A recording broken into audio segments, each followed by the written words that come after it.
Hi guys, good evening. What's up? Kumusta kayong lahat? So, ituturo ko sa inyo guys kung paano mag-cash out sa Popo app. Ikaw ba ay newbie sa Popo app at hindi mo pa alam kung paano i-cash out ito? So, panoorin na ang video na to guys.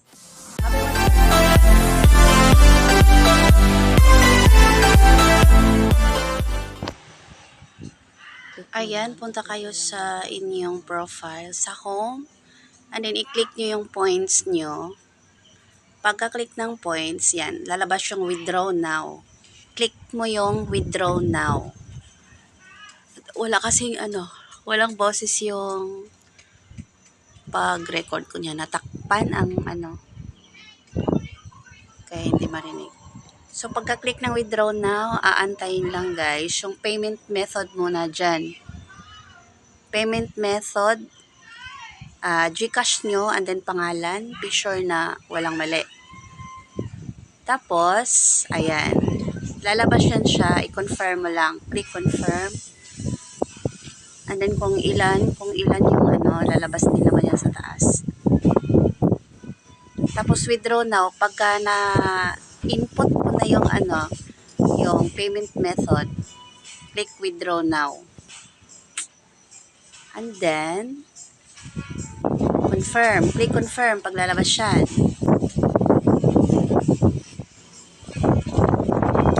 Ayan, lalabas siya kung magkano makakash out nyo, then confirm ulit.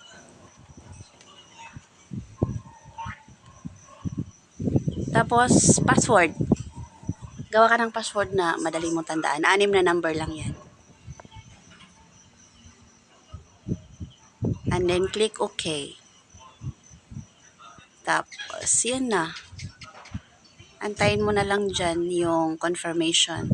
Magme-message ang Popo sa'yo.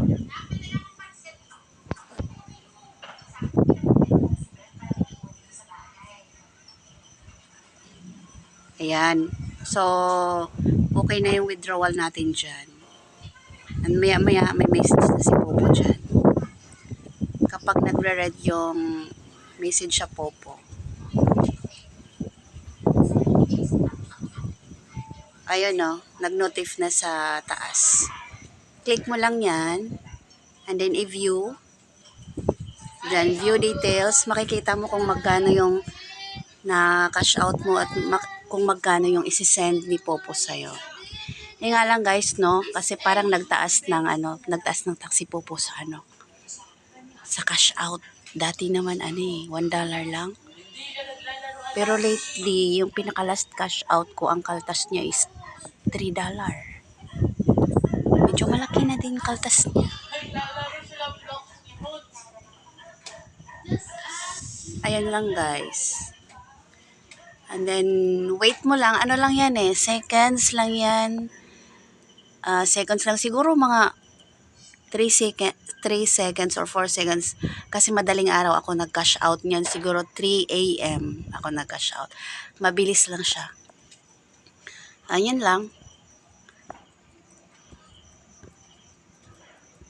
Ganun lang kabilis mag-cash out sa Popo. Seconds lang. Kung gusto mo mabilis ang cash out, sa madaling araw ka mag-cash out. Seconds lang is nasa GCash mo na yan. Thank you for watching guys, and don't forget to subscribe on my YouTube channel.